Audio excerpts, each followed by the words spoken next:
Debate for democracy chairman ও ATN বাংলার বার্তা বিভাগের পরিচালক হাসান আহমেদ চৌধুরী কিরণের বাবা মিটফোর্ডের বিশিষ্ট ব্যবসায়ী আলহাজ মকবুল আহমেদ চৌধুরী আর নেই। ইন্না লিল্লাহি ওয়া ইন্না ইলাইহি রাজিউন। হৃদরোগে আক্রান্ত হয়ে বিকেলে রাজধানীর ইউনাইটেড হাসপাতালে ৮৫ বছর বয়সে শেষ নিঃশ্বাস ত্যাগ করেন তিনি। মরহুমের প্রথম নামাজে জানাজা আগামীকাল সকাল ৮টায় জন্মস্থান লক্ষ্মীপুরের রামগঞ্জের রসুলপুর গ্রামে তার প্রতিষ্ঠিত মাদ্রাসায় অনুষ্ঠিত হবে। একই দিন ঢাকার মোহাম্মদপুরের শেরশাহ সুরি রোডের বাইতুল ফালা মসজিদে বাদ এশা দ্বিতীয় জানাজা অনুষ্ঠিত হবে।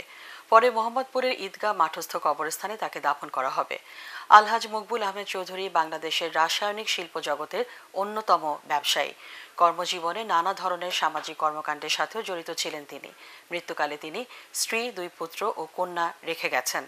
মকবুল আহমেদ চৌধুরীর মৃত্যুতে শোকের ছায়া নেমে এসেছে তার ভক্ত ও অনুরাগীদের মাঝে। গুণী এই মানুষের বিদায় শোকাহত এটিএন বাংলা পরিবার।